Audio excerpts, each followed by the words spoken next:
technology, and the arts. In the Lunchroom, you'll get a taste of everything that's adding flavor to St. Lucia. The Lunchroom, weekdays after the news from 12:45 to 2 p.m. Only on RCI. On RCI.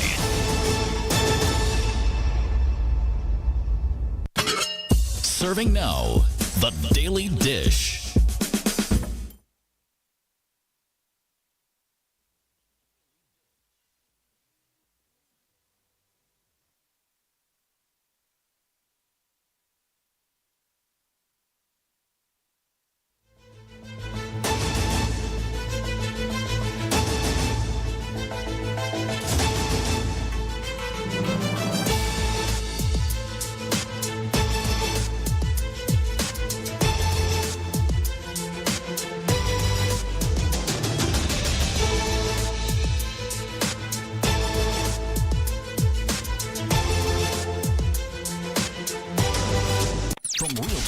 To cartridges, vinyl to cassettes, mini discs to CDs and MP3s. From analog to digital, we've seen it all. Radio Caribbean International. 101, number one.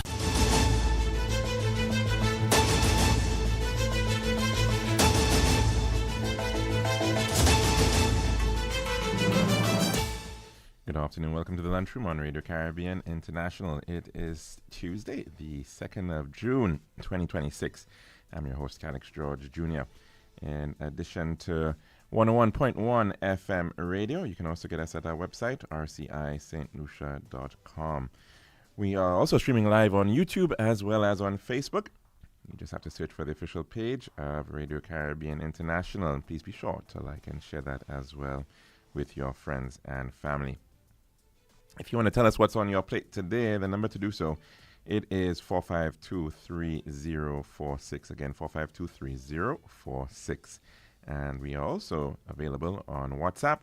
That number, 284-6001. Again, 284-6001. You can send us a message or you can call in via WhatsApp.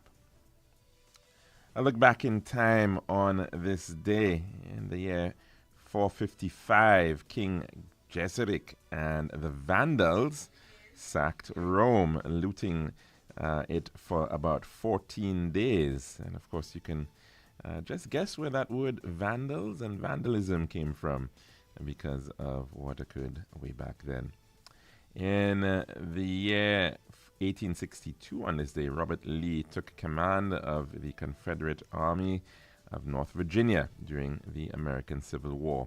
1896, on this day, Italian engineer and inventor Guglielmo Marconi applied for the first ever patent for a system of wireless telegraphy in the United Kingdom. 1953, on this day, the coronation of Queen Elizabeth II occurred in Westminster Abbey in London. And on this day, 1989, 10,000 Chinese soldiers are blocked by over 100,000 citizens in Tiananmen Square in Beijing, protecting students demonstrating for democracy. We now move on to our dish of the day. Serving now, the Daily Dish. And welcome back to our program. And unfortunately, we weren't able to be here yesterday. So thanks for joining us today as we enter a brand new month of June, the last month of the first half of the year. Well, some news coming yesterday on the matter of gas prices, and of course it was only inevitable. And we have been witnessing for a few months now the ongoing saga of the situation in the Persian Gulf in the Middle East. And we all know what that has always meant.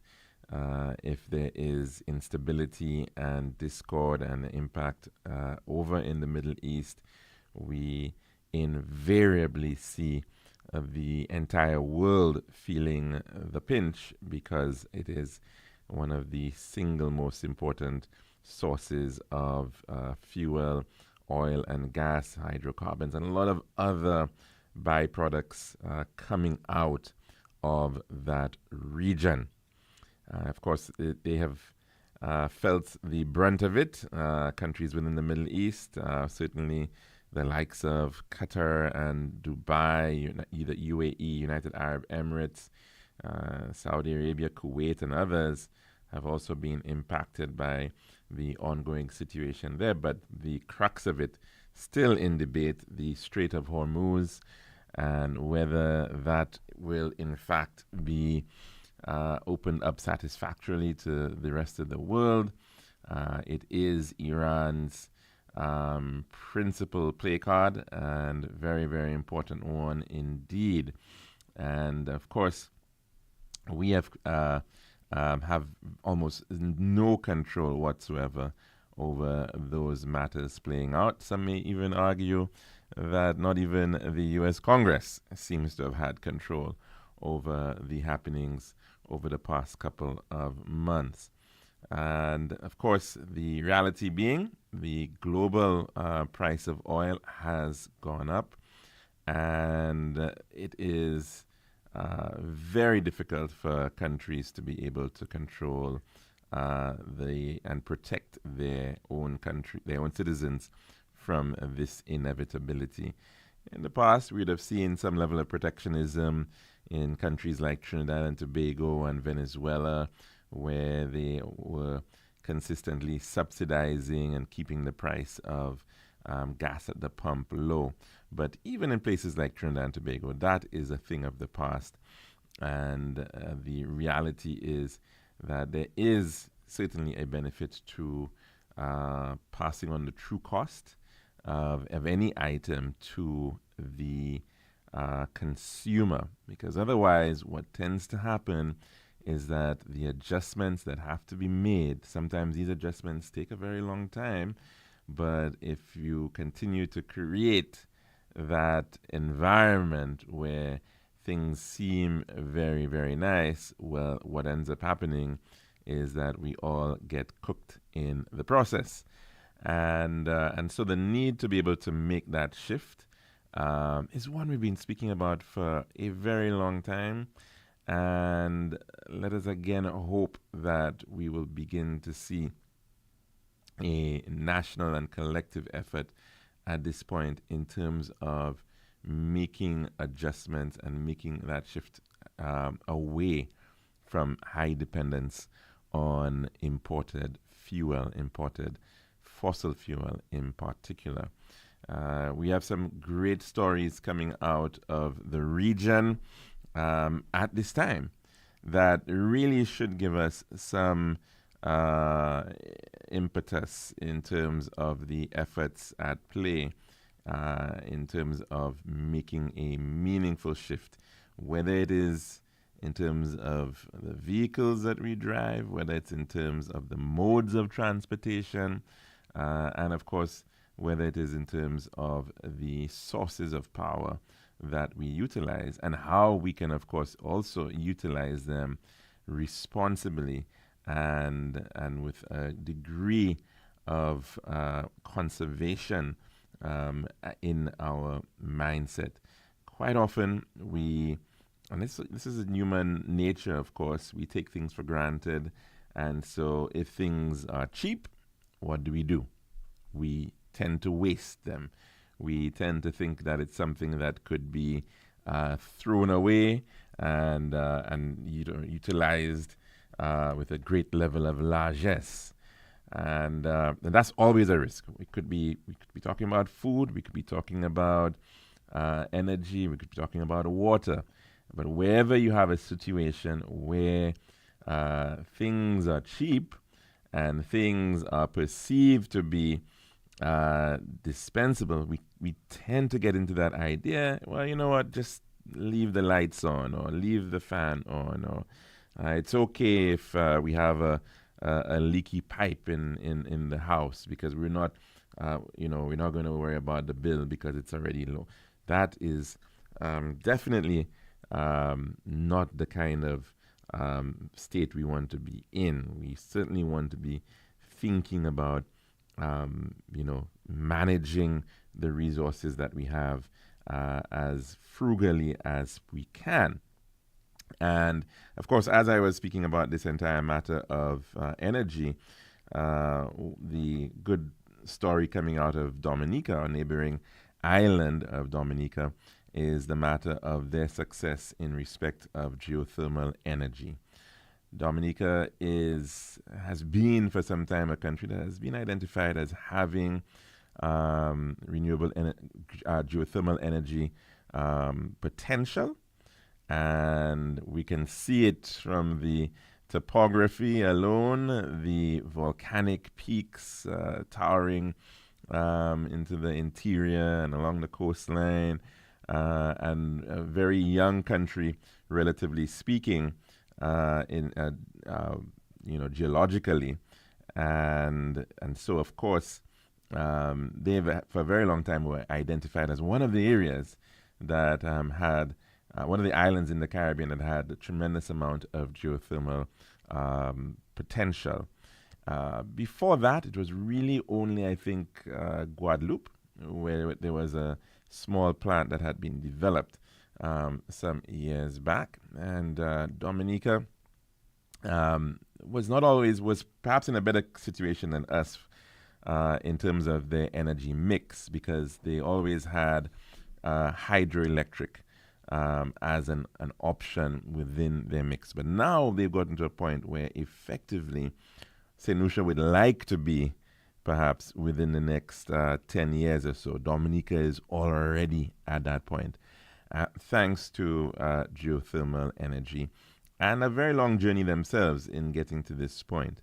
The Dominica Electricity Services Limited posted on their page, on their Facebook page, some time back, a look at what this has meant for its situation right now.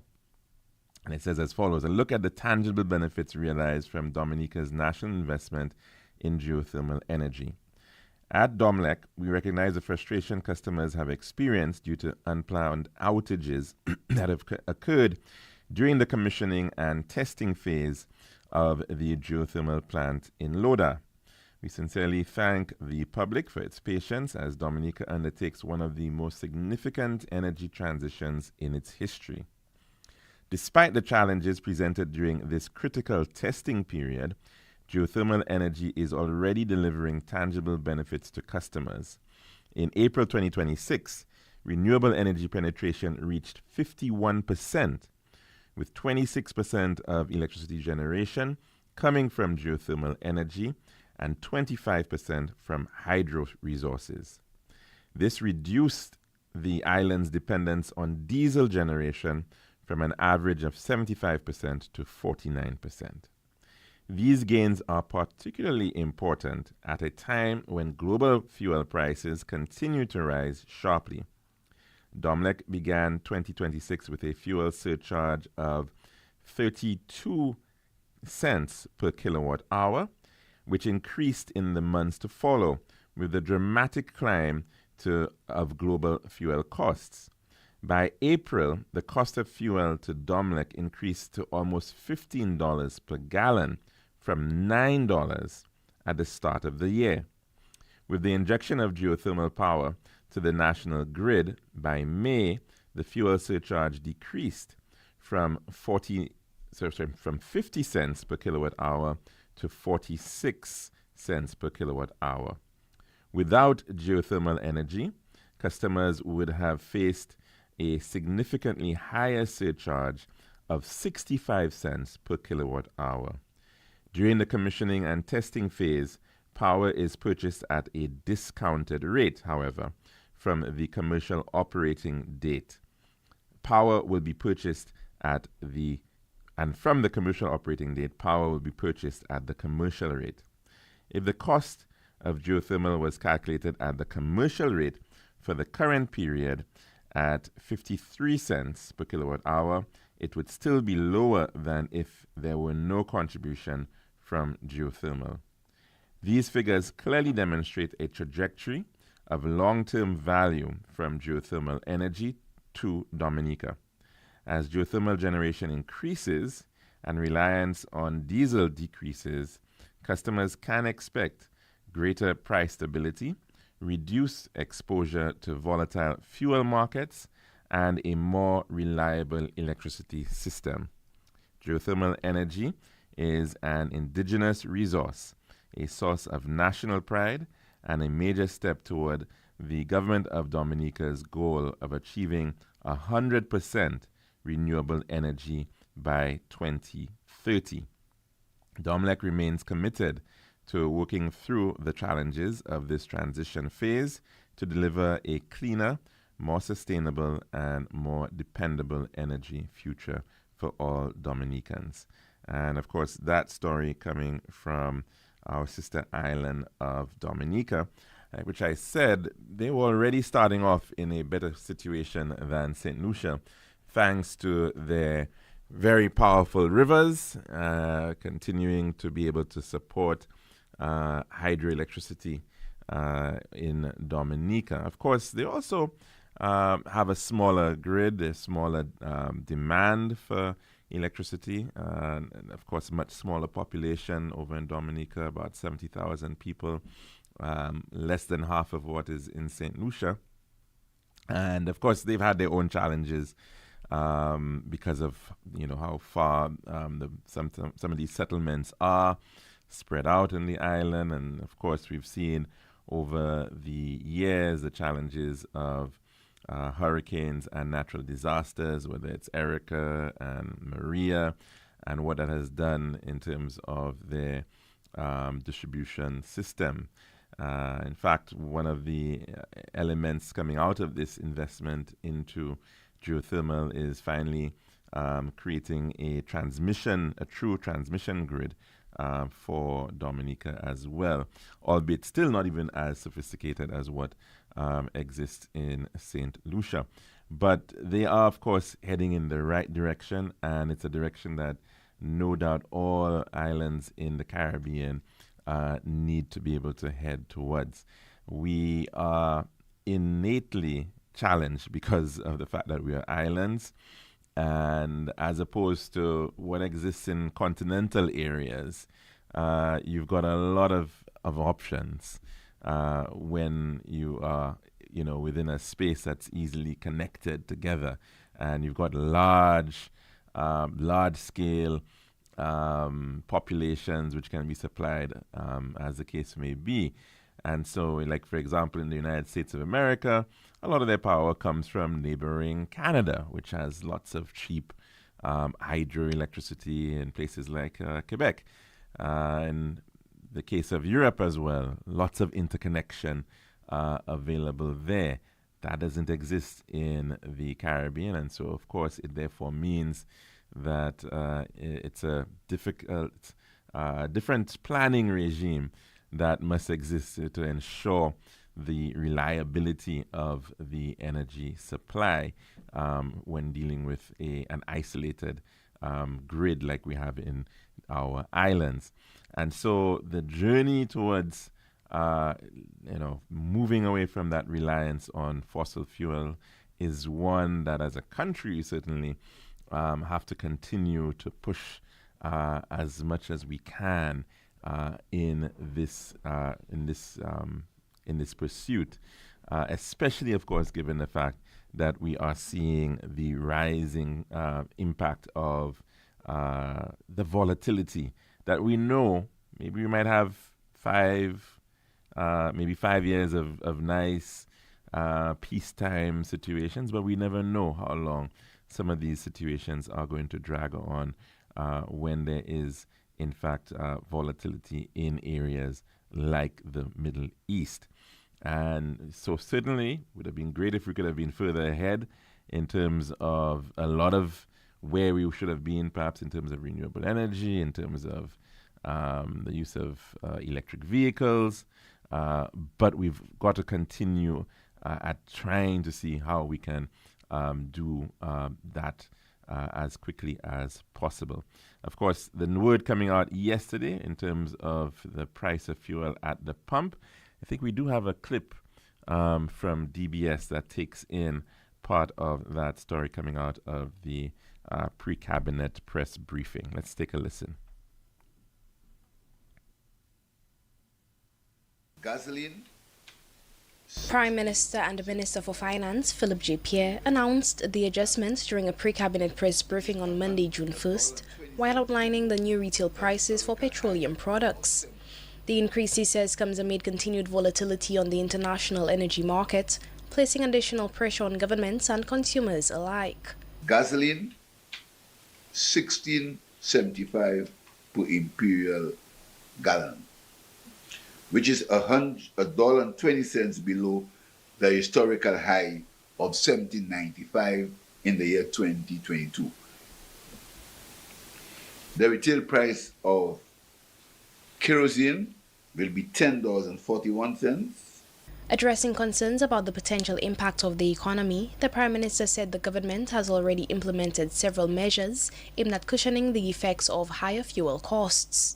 He highlighted retail products that will remain subsidized or unchanged in an effort to protect households and businesses from the full impact of rising prices. The retail price for both the 20 pounds and 22 pound cylinders of gas of LPG will remain unchanged at $34 for the 20 pounds and $38 for the 22 pounds. The subsidies on these two LPG products will be $35.46 on the 20 pound cylinder and $38.41 on the 22 pound cylinder. The price of the 100 pound cylinder will remain the same for the period. And even though it remains the same, the subsidies on the 100 pound cylinder is $58.82 per cylinder. The Prime Minister noted that the government is absorbing a significant portion of the increased costs, resulting in reduced revenue. He explained that the situation has also affected budget estimates, placing additional strain on public finances. However, citizens will still receive what was promised in the 2026-2027 budget. Based on the negative excise tax rate of 86 cents per imperial gallon on gasoline, that means the government is losing 86 cents on every gallon of gas that's sold. $101.21 on every imperial gallon of diesel.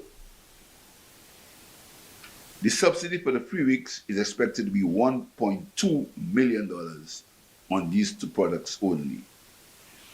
And this is $7.2 million below the budgeted levels for the period 2026-2027. For 2026-2027 so far, the excise tax revenue collections from gasoline and diesel are expected to be $10.2 million below the budgeted period 2026-27 by $23.5 million. Further estimates reveal that the subsidy for LPG products amounts to $6.5 million, which is $3.9 million above the amount budgeted for that same period. The Prime Minister assured citizens that the government remains committed to minimizing the burden on consumers. He warned, however, that any further developments on the international market could be reflected locally as they closely monitor the situation. For the DBS News World, I am Amanda King. Yes, and of course, that announcement coming yesterday regarding the matter of fuel price going up, but still not to the extent of perhaps what it would have to go up to if it was reflecting the true price. And of course, therefore, the government still subsidizing the price of fuel.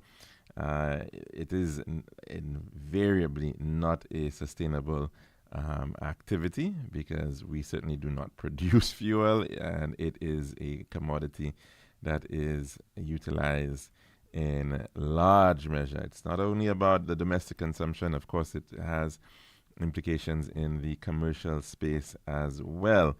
And so we're going to have to see how that continues to play out.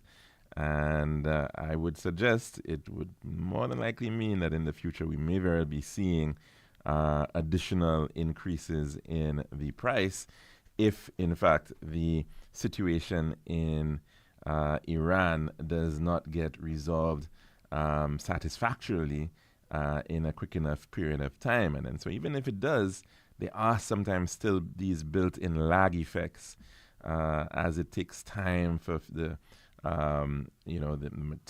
product to be able to get out and to get into refineries before it actually begins making a major dent in the confidence of suppliers. So there is certainly a major task ahead, and in terms of the country effort at trying to perhaps look at reduction. One of the areas that certainly we've got to speak about is this transport sector. That tends to be a major user of fuel. And of course, the fuel prices that we were hearing about, in particular, referred to fuel to the transport sector. The electricity sector, a little different. They purchase fuel at the value that is actually out there internationally, right? That's the arrangement that they've got a different and special arrangement. And so they, in fact, would have already, even before commuters on the road, they would have already been seeing the impact of the rise in prices, just as was, of course, mentioned by the DOMLEC statement. They had seen over a very, very short period of time that price moving from $9 per gallon to $15 per gallon. Remember, this is based on the direct purchase of fuel from international suppliers. In the case of course, of transport, this is an area where there is built in a great level of inefficiency. And of course, as well, one should say, tied into the fact of how we effectively live. And by that I mean the nature of your urban design impacts on the transport costs that you, in fact, are going to end up with dealing with. It's a major problem in the United States, for example, where because of urban sprawl, because of the very flat nature of how cities have been built, they've been built outwards, and so people tend to have to drive extremely long distances to do even basic things, to get to school, to get to the supermarket, to get to work. The journey times and the distances in question are relatively speaking, pretty long distances. And so when that is factored in into any sort of setting, like in ours, for example, that's also going to be a factor. If we've got very long distances to travel, that's going to be something of consideration.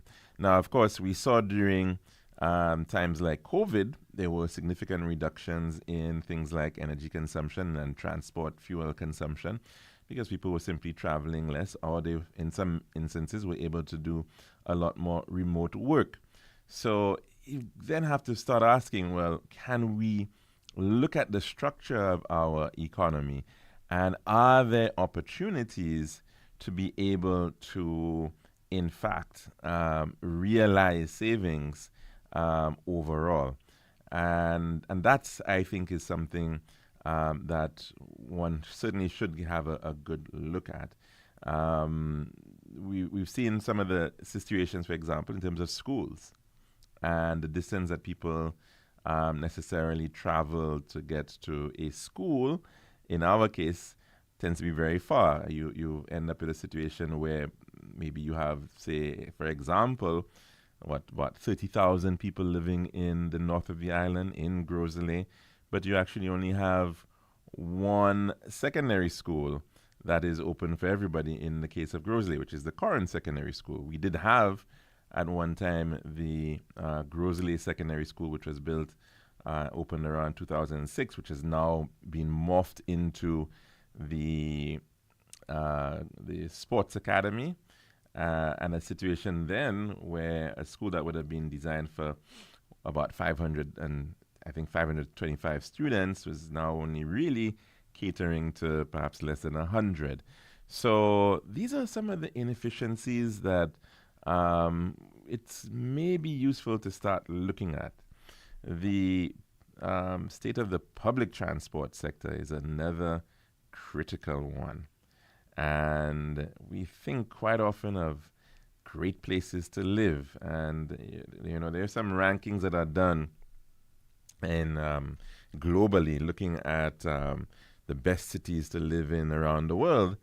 And invariably, a lot of the highest ranking cities that exist are places that have very, very good public transport options. In St. Lucia, of course, I think it's fair to say that our public transport network and system is generally wanting. It needs reorganization, it needs investment, it also needs a certain rethink in how it operates. And I think there was a study that was done not too long ago regarding this matter of public transport, because the reality is that for a lot of people, public transport does not seem to be an attractive proposition because of the issues of reliability, but as well accessibility and reach. And so it is somewhat one of the areas that we certainly have to look at in terms of what proportion of the population is actually utilizing public transit. Could it be more? And how can it become a more cost-effective way of being able to move around individuals, move around people? It's not to say that you may not want to own a vehicle, but you should be able to survive very comfortably without owning one.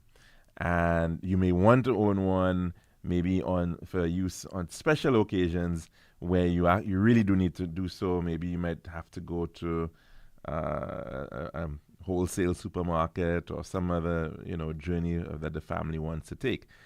But that's a part where the whole matter of having those networks and systems in place that can achieve national level savings is something that is pretty important as well. And we, of course, have very much adopted a car culture in the case of St. Lucia. And in many places, that too is what is being looked at and challenged from time to time. And you see many, for example, many European cities that are supposedly some of the best in the world to live in, the likes of your Copenhagen's in Denmark and your Vienna's in Austria, and many of them apparently have very high use of ridership of bicycles. And why is that a very telling act? Because quite often we think about cycling merely as a sport here in St. Lucia. Some people may think I may have a bike and get around, but it's a very, very small number of persons utilizing the bike for the purpose of getting around. And part of it, of course, is because of the challenge of safety. Part of it as well, topography is another major factor there. But you do have some possibilities in terms of cycling as an option in some areas. And so we certainly have to be thinking about some of these options. We see the use of cycling as part of tours, and we see some tours being offered. They come off the vessel with the bikes and they go about the island, which shows that it is, in fact, possible.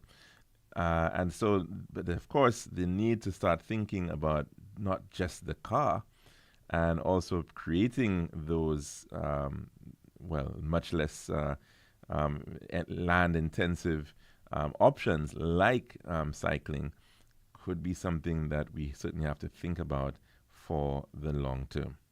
That's our dish of the day. When we come back, we'll take in our weather report. This has been The Daily Dish.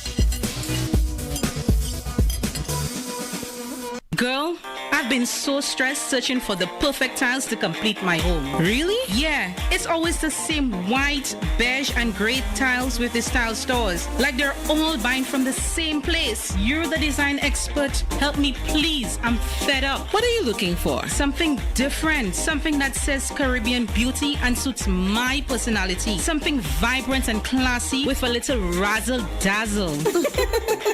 Okay, Ms. Razzle Dazzle, I know just the place. Island Style Tile and Bath, they're my #1 store for everything tile. And with their new In Living Color collection, you'll find the most gorgeous styles to give you that splash of Caribbean flair you're looking for. That sounds perfect. I'll even take you myself and throw in a free design consultation. I'll never say no to that, sis. I can't afford you anyway. Visit our Island Style showrooms in Castries, Rodney Bay, and Vieux Fort, or call 450-452 or 453 Tile. We'll help bring your vision to life in living color.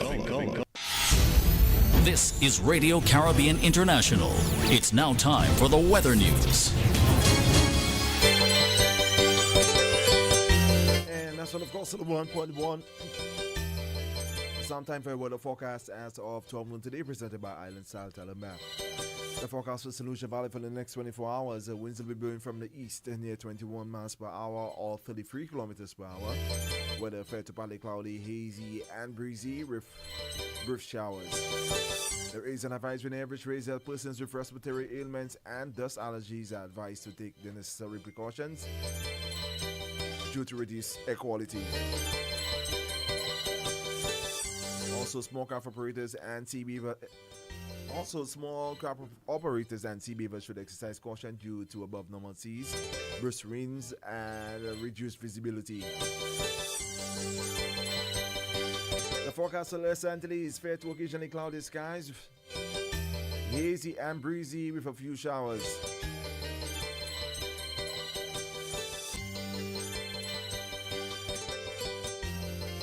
The tropical weather outlook, patches of low-level clouds drifting along the wind flow will cause a few showery periods over the islands. During the forecast period, a plume of Saharan dust haze will continue to reduce visibility and air quality over the Los Antilles during the next 24 hours. A tropical wave located over the central tropical Atlantic is moving westward near 15 miles per hour or 24 kilometers per hour.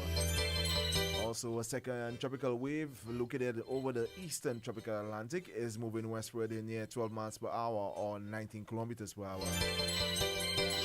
Tropical cyclone formation is not expected over the tropical Atlantic during the next 7 days.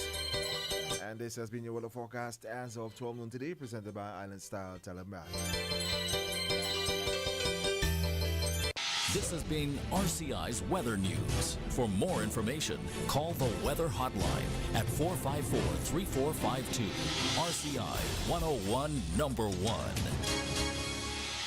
Girl, I've been so stressed searching for the perfect tiles to complete my home. Really? Yeah, it's always the same white, beige, and gray tiles with the tile stores. Like they're all buying from the same place. You're the design expert. Help me, please. I'm fed up. What are you looking for? Something different. Something that says Caribbean beauty and suits my personality. Something vibrant and classy with a little razzle dazzle. Okay, Ms. Razzle Dazzle, I know just the place. Island Style Tile and Bath, they're my #1 store for everything tile. And with their new In Living Color collection, you'll find the most gorgeous styles to give you that splash of Caribbean flair you're looking for. That sounds perfect. I'll even take you myself and throw in a free design consultation. I'll never say no to that, sis. I can't afford you anyway. Visit our Island Style showrooms in Castries, Rodney Bay, and Vieux Fort, or call 450-452 or 453 Tile. We'll help bring your vision to life in living color. Girl, I've I've been so stressed searching for the perfect tiles to complete my home. Really? Yeah, it's always the same white, beige, and gray tiles with the tile stores. Like they're all buying from the same place. You're the design expert. Help me, please. I'm fed up. What are you looking for? Something different. Something that says Caribbean beauty and suits my personality. Something vibrant and classy with a little razzle dazzle. Okay, Ms. Razzle Dazzle, I know just the place. Island Style Tile and Bath, they're my #1 store for everything tile. And with their new In Living Color collection, you'll find the most gorgeous tiles to give you that splash of Caribbean flair you're looking for. That sounds perfect. I'll even take you myself and throw in a free design consultation. I'll never say no to that, sis. I can't afford you anyway. Visit our Island Style showrooms in Castries, Rodney Bay, and View Fort, or call 450-452 or 453 Tile. We'll help bring your vision to life in living color.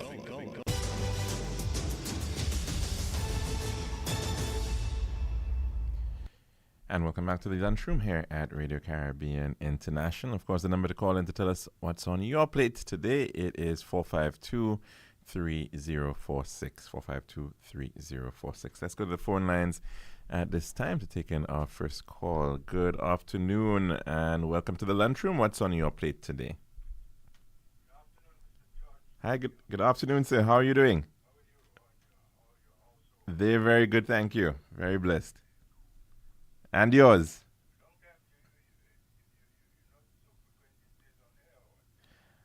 I think I am. You must have missed me yesterday, though, for sure.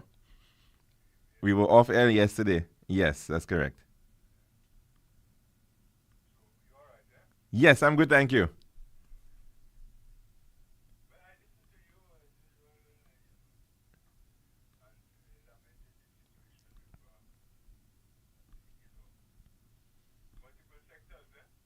Many sectors indeed. All interconnected though. All connected.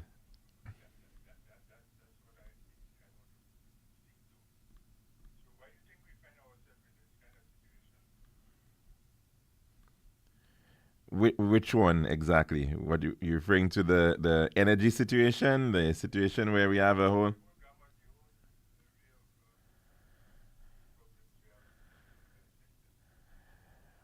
Well, we tend to be a little lethargic, I suspect, in how we move. We have... Sorry? You don't like that? You don't... is that too diplomatic for you? I suspect that's what you want stronger language. Well, yeah, we've...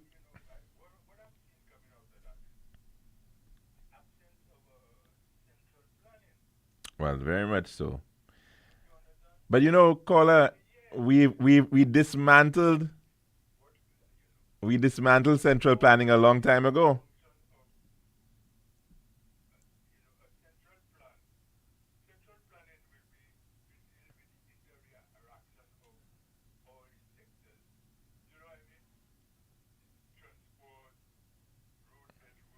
Mm-hmm.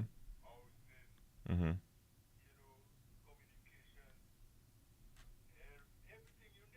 Mm-hmm.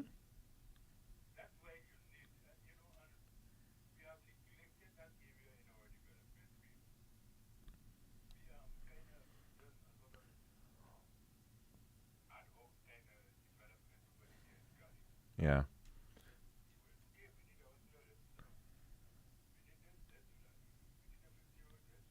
Mm-hmm. Mm-hmm.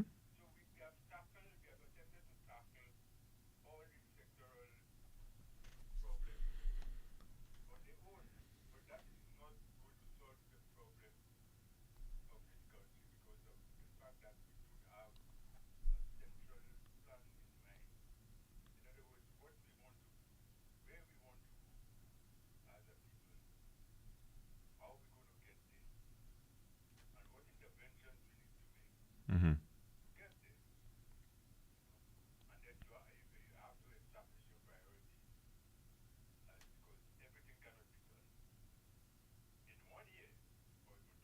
Certainly not. Or even 10 years.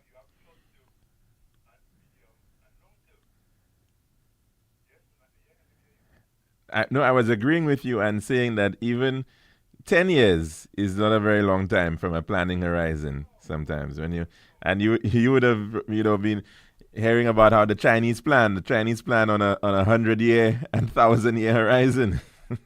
you know it's right. Mhm. Mhm. Very much so.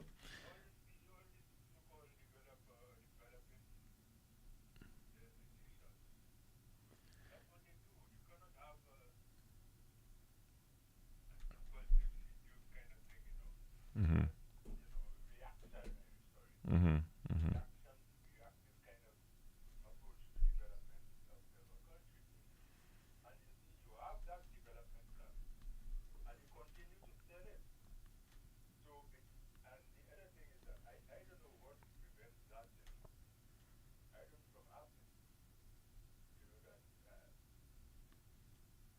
What prevents what from happening?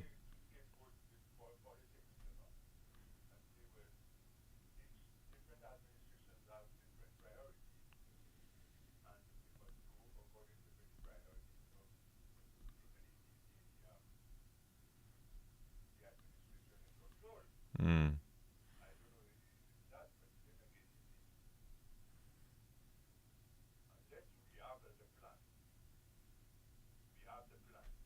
Mhm. Mhm. Mhm.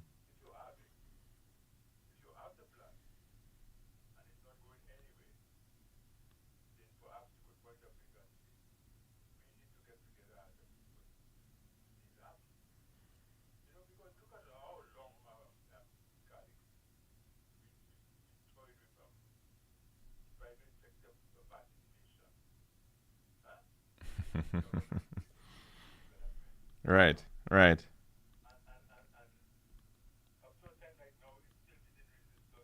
Mhm. Mhm. You talking about public-private sector partnerships? Yeah. Mhm. Mhm.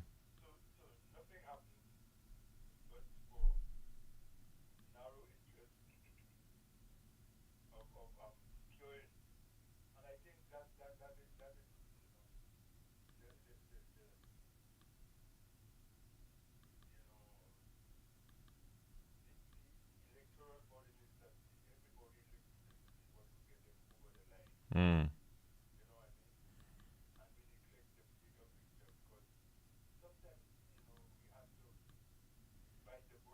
Mhm.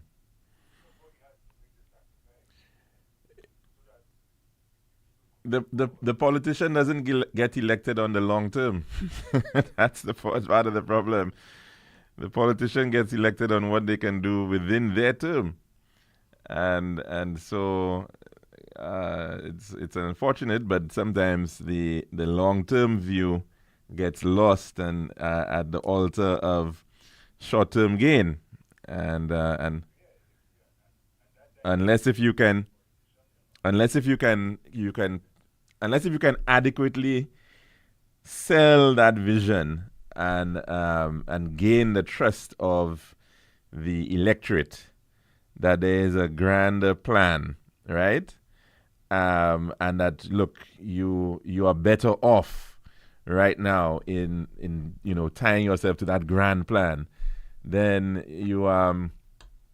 and you've got to make that argument against political forces that are working against you, right? So I mean, it comes back to that same point that you're making regarding a public-private partnership.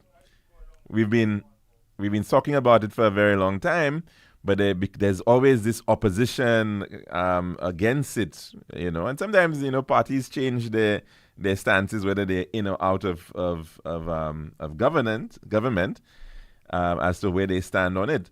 But you end up with this sort of situation where it's used as a back and forth, and then so nothing ever really gets done in terms of taking certain critical actions.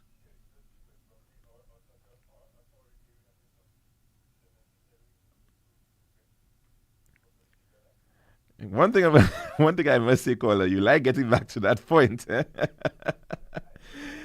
Well, it's a vital point that it a certain level of authoritarianism is required, huh? Yeah. Uh,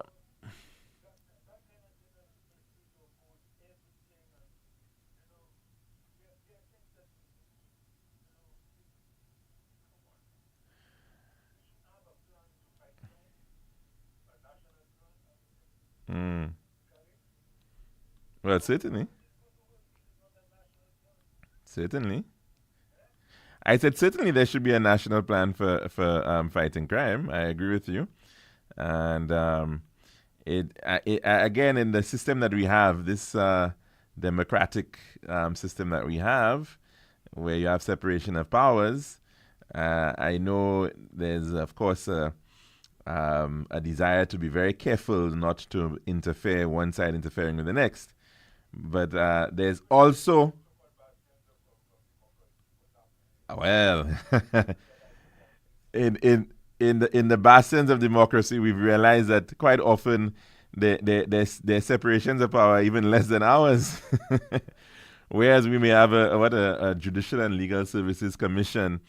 In their system, the president and the Senate have the rights to say yea and nay towards judges and appointments. So, yeah, it is. Mm-hmm.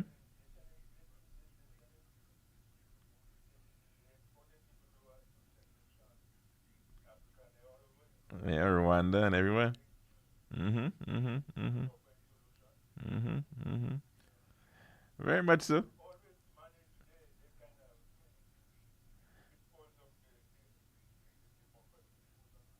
Right. Right.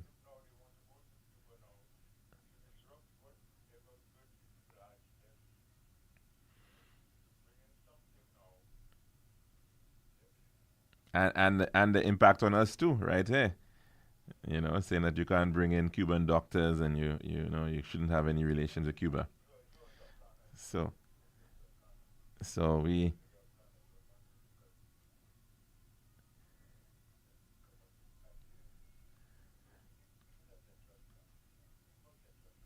agreed. Very much so, caller. Can't agree with you more. All right, take care and have a good one. And I think we are almost about time where we actually have to end the program. It is actually 1 minute after 2.